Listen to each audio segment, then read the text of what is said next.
اچھا، اب ہوتا ہی جس تیزی سے پاکستانی روپے کی قدر میں کمی واقع ہو رہی ہے تو مکان کی قیمت تو اس کی بڑھتی رہے گی، ٹھیک ہے، آپ کے روپے کی قدر کم ہو جائے گی. بڑا پوائنٹ ہے یہ ایگزیکٹلی. آپ ہاں کے کرائے سے آپ بچ جائیں گے. کرائے سے تو آپ فی الحال بچ جائیں گے، لیکن آپ کا جو آپ سال کا گروی لیتے ہیں تو سال کا گروی کے بعد اگر آپ کو وہ 30 لاکھ روپے پورے کا پورا واپس کر دیتے ہیں وہ صاحب، اگرچہ اس میں بھی مسائل ہوتے ہیں لیکن چلیں کر دیتے ہیں، ہم سمجھتے ہیں ایوری تھنگ از گوئنگ، تو وہ اگر 25 لاکھ کی ورتھ جو ہے وہ رہ گئی ہوئی صرف 30 لاکھ کی ورتھ 25 لاکھ رہ گئی ہوئی، 15% تو گرے گا نا روپیہ، مطلب شرح سود بھی 15% چل رہا ہے. 26% رہ گئی، چلیں 25.5 لاکھ رہ گئی، آپ کے 30 لاکھ کی قدر جو ہے وہ 25.5 لاکھ رہ گئی، تو 4 لاکھ کا تو آپ کو لاس ہو گیا نا. اتنے کرایا نہیں کرایا ہونا، at the end of the day آپ کو پتہ نہیں، اس سے کم ہوگا کرایہ. یہ ہے معیشت کا سائیکل، بلکہ معاشیت کا سائیکل. معاشیت کا سائیکل یہ ہوتا ہے. تو میں تو اس حوالے سے کہ آپ کا لاس ہوگا، اسلامک حوالے سے یہ ویلڈ ہو سکتا ہے اور ہے، لیکن اس حوالے سے کہ یہ آپ کا پیورلی لاس ہوگا اور آپ کو پتہ بھی نہیں چلے گا کہ آپ کے ساتھ لاس ہو گیا اور ہینڈ کر گیا کوئی، اس سے بہتر ہے کہ اس کو کسی اچھی جگہ کے اوپر انویسٹ کر لیجئے تاکہ یہ وہ اس کو اٹھا رکھے. جی اگر آپ جو ہے میرا ای میل ڈھونڈ کے مجھے ان باکس کر دیں تو میں آپ کو اس کی دیگر پریپوزیشن بھی سمجھا سکتا ہوں کہ آپ اس کو کیسے پلیس کر لیں. اور سارا جو سرمایہ ہے اگر آپ کی یہ سیونگ ہے تو اس کو ایک جگہ پہ نہ جھونکا جائے، اسے کاٹ دیا جائے. ٹھیک ہے جی آگے چلیں. ڈالر بڑھتا ہی جا رہا ہے، دیگر کرنسیاں گرتی جا رہی ہیں. پاؤنڈ 1.22 سے بھی نیچے. آسٹریلوی ڈالر تو پانی کی طرح بہتا ہوا نیچے آیا ہے ڈالر کے اگینسٹ. اچھا فیڈ بیک کا پروگرام. محمد شبیر کہتے ہیں عدالت کس کی چابی پہ پھرتیاں دکھا رہی ہے؟ ہاں میں تو سیاست سے ٹوٹل آؤٹ ہوں یار، یہ دادا جی سیاسی سوال ہے یار. میں آپ کو اس کے اوپر ویلاگ کر چکا ہوں، آپ میرے پچھلے 3-4 ویلاگ دیکھیں نا، ٹھیک ہے نا. جی اسے اکانومی کا ہی رہنے دو. اویس کہتے ہیں دادا جی ہم اپنی دولت کو محفوظ کیسے بنا سکتے ہیں جب پاکستانی روپیہ مسلسل ڈیویلیو ہو رہا ہے؟ یہ ہم نے جو خاتون کو بتایا ہے نا، وہ جو انہوں نے پچھلی دفعہ سوال کیا ہے، وہ یہی ہے نا کہ آپ اپنے روپے کو اس ڈکلائن کے اپوزٹ جو ہے وہ پارک کر دیں تو جتنی ویلیو گر رہی ہے وہ اس میں بچ جائے گا. روایتی طور پہ جو صدیوں سے طریقہ آ رہا ہے کہ لوگ گولڈ یا سلور خرید لیتے ہیں، سونا یا چاندی خرید لیتے ہیں، کوئی پلاٹ لے لیتے ہیں، لیکن دنیا بہت ترقی کر گئی، ہم 21ویں صدی میں بیٹھے ہوئے ہیں، بڑے بڑے اپوزیشن بڑے بڑے جو ہے وہ آ گئے ہیں آپشنز. میں نے کبھی ڈیریویٹیوز پہ بات نہیں کی، اتنی وسیع مارکیٹ ہے، کھرب ڈالر اس کے اندر انویسٹ ہے اور ارب ڈالر لوگ ہر لمحے کما رہے ہوتے ہیں. میں نے اس پہ کبھی بات نہیں کی کیونکہ وہ بہت ہی ٹیکنیکل ایشو آگے چلا جاتا ہے نا. تو ہم تو بیسک ایشو پہ رکھتے ہیں کہ سٹاک مارکیٹ میں لگا لیں بھائی، ٹھیک ہے. سٹاک مارکیٹ بہترین ہیج ہے دنیا کے اندر. اور یہ بات دوبارہ دہرا دوں کہ اگر اسلامی انویسٹمنٹ کا نقطہ نظر دیکھا جائے تو سٹاک مارکیٹ اس کے قریب ترین پڑتی ہے اگر آپ اس میں کوئی پنگے بازی نہ کریں، فیوچر بائنگ اور یہ وہ والی بھاٹا نہ ماریں، بلینک سیلنگ نہ کریں، اس طرح کی حرکت اگر نہ فرمائیں تو اسلامک انویسٹمنٹ کے نزدیک ترین سٹاک مارکیٹ پڑتی ہے. جی نیکسٹ میسج. اگلا میسج عبد الولی کہتے ہیں دادا جی درآمدات پر پابندی لگنے سے لگ بھگ 1 ملین لوگ بے روزگار ہو گئے. 10 لاکھ لوگوں کی بے روزگاری کے بعد یہ بتائیے کہ یہ لوگ کہاں جائیں؟ پہلے ہی ملک میں ملازمتیں اور کمانے کے مواقع نہیں ہیں. یار مہاتما تو کل تقریر میں فرما رہے تھے کہ انہوں نے 55 لاکھ لوگوں کو روزگار فراہم کیا ہے. مہاتما تو اصولوں سے اوپر ہے نا. یہ 10 لاکھ کہاں سے بے روزگار ہو گئے؟ 55 لاکھ میں سے 10 لاکھ آپ نکال لیں، باقی تو حالت بہتر ہے نا ملک کی. یار دیکھیے بات یہ ہے کہ یہ اکانومی کا ایک لانگ ٹرم رن ہے. ہمیں ڈومیسٹک را مٹیریل کے اوپر اپنی انڈسٹریز کو، اپنی اکانومی کو کھڑا کرنا ہے تاکہ ہم کمپیٹیٹیو ایج حاصل کر سکیں، دنیا کے اندر ہماری جو ایکسپورٹس ہوں وہ اچھے نرخوں پہ آ سکے. ویسے بائی دا وے جو امپورٹس پہ پابندی لگی ہے وہ تو لگژری آئٹم کے اوپر لگی ہے، نہ را مٹیریل کے اوپر لگی ہے. تو یہ لوگ بے روزگار کیوں ہو گئے؟ کہیں آپ ان کی بات تو نہیں کر رہے جو افغان ٹرانزٹ کے تحت جانے والے فریج جو ہیں وہ کمر پہ لاد کے واپس پاکستان لاتے ہیں زمین کے رستے، کبھی آپ ان کی بات تو نہیں کر رہے؟ تو انہیں تو بے روزگار ہو جانا چاہیے، ان کو کوئی پروڈکٹیو اپنا سسٹم شروع کرنا چاہیے نا. ہاں اسمگلنگ کوئی حل تو نہیں نا ہے. ہاں انہیں کوئی پروڈکٹیو سسٹم شروع کرنا چاہیے. لگژری آئٹم کے اوپر پابندی لگی ہے تو اگر جنرل اسٹور پہ بکتی تھی تو وہ کوئی اور چیز بیچ لے گا. یہ میں آپ کے اس 10 لاکھ والے فگر سے ایگری نہیں ہوں, آپ اس کی ڈیٹیل لکھیں. اسمگلنگ چھوڑ کے ویسے بھی بکرے بیچنے چاہیے, جائز کام ہے. کیا خیال ہے, سمجھیے میں کیا بات کر رہا ہوں. محمد عمران نے بھی اس سے ملتا جلتا سوال پوچھا, لگژری آئٹمس پر پابندی کیا عارضی ہے؟ جی میرا خیال ہے کہ یہ شاید IMF ہی کھلوا دے, ٹھیک ہے, کیونکہ وہ کہتا ہے کہ جب تک آپ کے پوری امپورٹس نہیں کھلیں گی تو آپ کی اکانومی کے ٹوٹل مسائل کا جو نقشہ ہے وہ سامنے نہیں آئے گا. لیکن میرا نہیں خیال یہ 2-3 ماہ سے زیادہ چلے گا, بلکہ شاید دسمبر تک چل جائے. ٹھیک ہے نا, یہ میری رائے ہے, آئی مے بی رانگ. جی ہمسایہ ملک سے ساوان, اگر میں درست پڑھ رہا ہوں, پوچھتے ہیں ساون ہوگا, کہتے ہیں دادا جی یہ بتائیے سر کی کمپنیز پراپرلی ان کا آڈٹ ہوتا ہے؟ آپ کو یہ حق نہیں دیا جا سکتا کہ آپ ہمارے سر کی کسی بھی حرکت کے اوپر اس طرح کی طنز فرمائیں.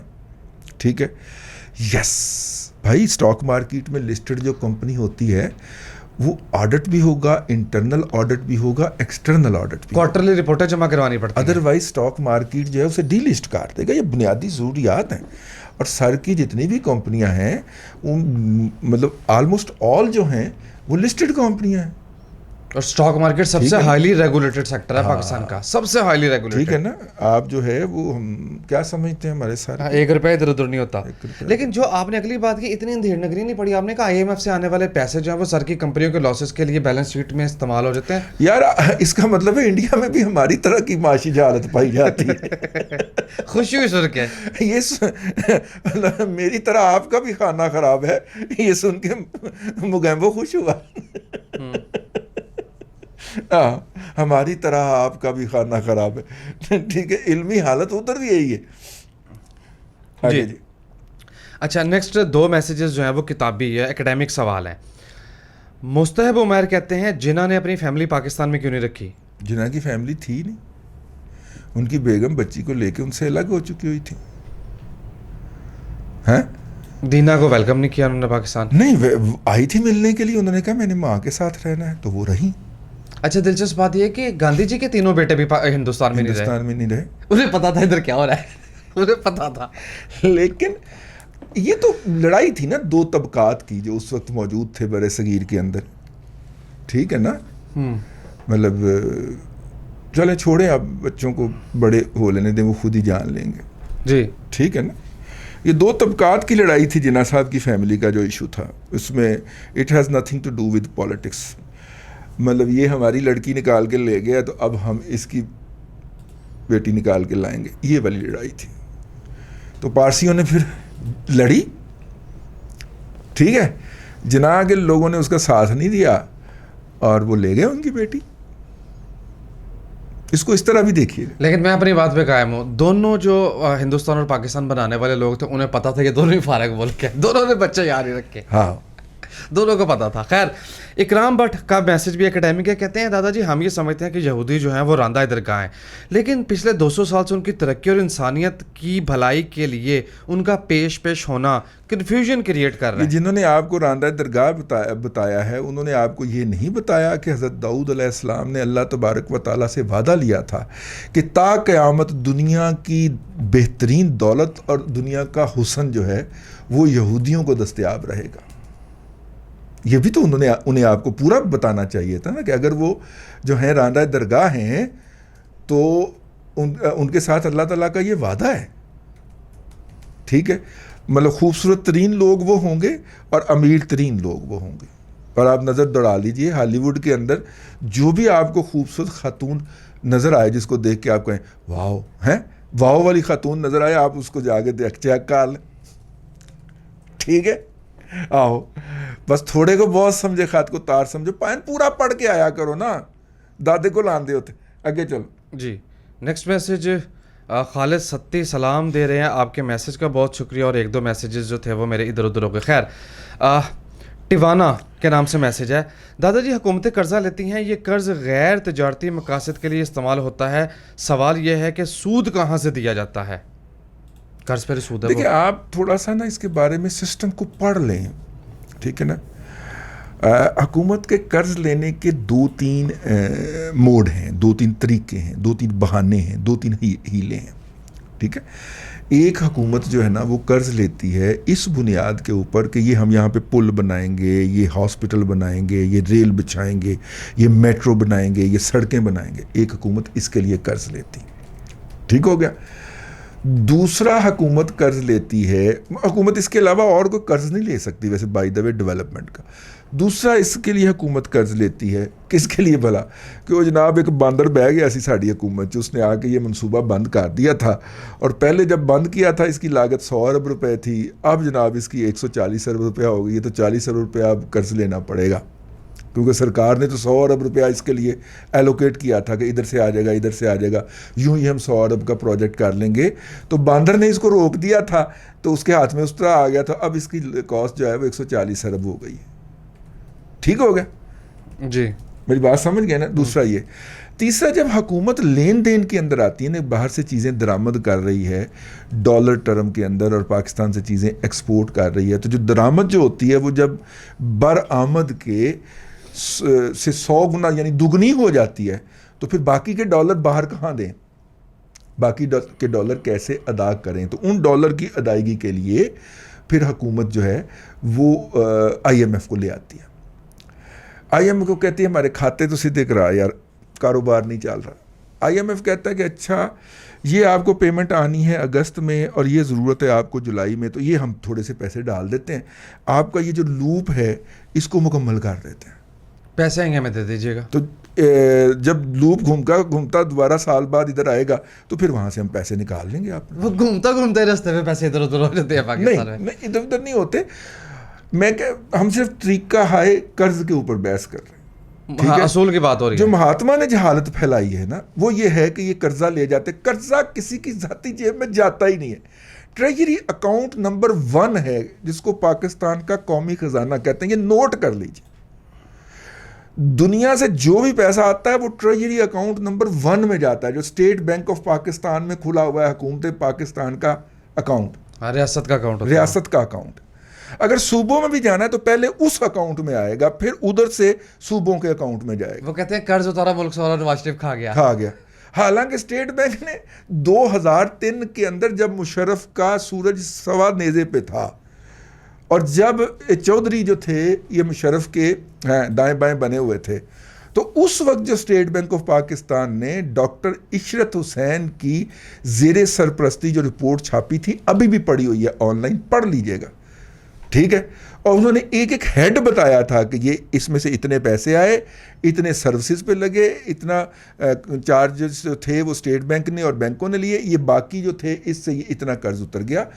ہم جو ہے نا واہیات بکنے کے اور لمبی لمبی چھوڑنے کے ماہر، اتنی لمبی لمبی چھوڑتے ہیں کہ ایک سال میں نواز شریف کو حاجی مقصود بٹ ٹریڈر رہنما ہوتا تھا، اس نے کہا آپ ٹیکس فری کر دیں، ہم ٹیکسوں کے ڈھیر لگا دیں گے. مجھے یاد ہے کہ 1600 ارب روپے کا ٹارگٹ رکھا کہ ٹریڈر جو ہیں ان کے اوپر کوئی اسٹیٹ بینک والا نہیں جائے، FBR والا نہیں جائے گا، کوئی ٹیکس والا نہیں جائے گا، وہ والنٹیئر ٹیکس دیں گے. 1600 ارب روپے کے ٹارگٹ کے اگینسٹ صرف 16 اور 4 22 ارب روپیہ اکٹھا ہوا تھا. ان کو پوری اجازت دے دی، نہ کوئی سیل ٹیکس دو، نہ کوئی حساب دو، والنٹیرلی ٹیکس دے دو. 1600 ارب روپیہ ٹارگٹ رکھ دیا تھا. چلو 1600 نہ کرتے 600 ہی کر دیتے، 22 ارب روپیہ ٹیکس بنیا سی پایا، ٹوٹل کٹھا ہویا سی پورے ملک میں سے، ٹریڈر کمیونٹی میں سے. دنیا کے اندر کوئی بھی ٹیکس جو ہے وہ والنٹیرلی نہیں دیتا ماں سوائے اسلام کے، کیونکہ اسلام میں ٹیکس دینے کو ایک مذہبی فریضہ بنا دیا گیا. تو ہر شخص چونکہ جتنا کہ اس کا اللہ سے رابطہ ہوتا ہے اس کی نسبت وہ اپنے آپ کو اس پہ قائل کرتا ہے، اور قائل نہ بھی کرے تو آخرت کے ڈر سے، آخرت کی آگ کے ڈر سے وہ 2.5% زکوٰۃ یا 10% عشر، نہیں 40% عشر وہ ایمانداری سے دے دیتا ہے. Self binding. اس کے علاوہ دنیا کے کسی مذہب میں، کسی معاشرے کے اندر آپ کو والنٹیرلی ٹیکس کی جو ہے وہ نہیں ملے گی. سوائے وہ معاشرے جیسے فن لینڈ ہو گیا، چھوٹی چھوٹی معاشرے ہیں، پڑھے لکھے لوگ ہیں، سینسٹیوٹی بہت ہے لوگوں کے لیے، اپنوں کے لیے احساس بہت ہے، سوائے ان معاشروں کے آپ کو دنیا کے کسی جگہ کے اوپر والنٹیرلی ٹیکس کا کنسیپٹ نہیں ملتا. اور اسلام دنیا کا واحد مذہب ہے کہ اس نے ٹیکس کی ادائیگی کو بھی مذہب کا حصہ بنایا. جی بس ورنٹ اب جلدی سے آخری سوال پڑھنا میں نے. بس اب تک کے پڑھیے. آخری سوال یہ جمال ریاض جو ہیں ویٹرنری یونیورسٹی کے طالب علم ہیں، کوڑا سطال کہتے ہیں دادا جی یہاں کے جو اساتذہ ہیں وہ اتنی بے عملی کا شکار ہیں کہ پاور پوائنٹ پریزنٹیشن اور نوٹ سے صرف کام چلایا جا رہا ہے، یہاں پہ کوئی نالج کوئی چکر نہیں ہے. جی بالکل جی، مجھے پتہ ہے، اس بات کا اندازہ ہے، اور اللہ آپ کا بھلا کرے. بہت ہی بیکورڈ ہیں. اس کی وجہ یہ ہے کہ ان میں سے اکثر یا کچھ یا بیشتر جو ہیں وہ بدقسمتی سے ایگریکلچر یونیورسٹی فیصل آباد سے پڑھ گئے ہوئے ہیں، اور ایگریکلچر یونیورسٹی فیصل آباد جو ہے وہاں پہ تو جٹوں کا، چٹھوں کا، چیموں کا، ٹھیک ہے، ان کا قبضہ ہے نا، تو علم وہاں سے کہاں آئے گا؟ رنداموں کا، یہ سارے ان کے قبضے ہیں. یونیورسٹی کے اندر اساتذہ کی جگہوں کے اوپر بھی، اور یونیورسٹی سنڈیکیٹ کے اندر بھی، سب جگہوں پہ، ٹھیک ہے. مطلب جتنا بڑا وہ ادارہ تھا اس کو تو پاکستان کو ایسے نکال کے لے جانا چاہیے تھا جہاں پہ اتنی بڑی ایگریکلچر دستیاب تھی. لیکن اگر وہ کوئی نیا بیج دریافت کر بھی لیتے ہیں آج کی تاریخ تک، تو جی کسی چیمے نے دریافت کیتا تو وہ بیج چیمیا نہیں لبے گا. آپ پٹ کے مر جائیں آپ کو وہ بیج نہیں ملے گا. اس کے لیے وہ ٹرکوں کے ٹرک نکلیں گے یونیورسٹی میں سے. اگر کسی رانے نے تیار کر لیا تو رانیا نہیں لبے گا وہ بیج. اتنی جہاں پہ جہالت ہو اس قوم کو جوتے کیوں نہیں پڑھنے چاہیے یار؟ نہیں آپ بتائیں نا، پڑھیں گے تو میرٹ پہ پڑھیں گے نا. تو میرٹ پہ پڑھ رہے ہیں الحمدللہ. بس لے آج کے لیے اتنا ہی، پھر آپ سے ملاقات ہوگی. اللہ تبارک و تعالیٰ آپ کو آسانیاں عطا کرے اور آسانیاں خلق خدا میں تقسیم کرنے کی توفیق عطا کرے. آمین دادا جی، بہت شکریہ. ناظرین کرام، پولیٹیکل اکانومی کا پروگرام دادا پوتا شو آپ دیکھ رہے تھے. آج یہ دادا پوتا شو کی اسپیشل ایپیسوڈ جو کہ آپ کی فیڈ بیک پر مشتمل تھی آپ کے لیے پیش کی گئی. میں امید کرتا ہوں کہ آج کی کاوش آپ کو پسند آئی ہوگی. وسیم احمد کو دادا جی کے ساتھ اجازت دیجیے، آپ سے ملاقات ہوگی کل تک کے لیے اللہ حافظ.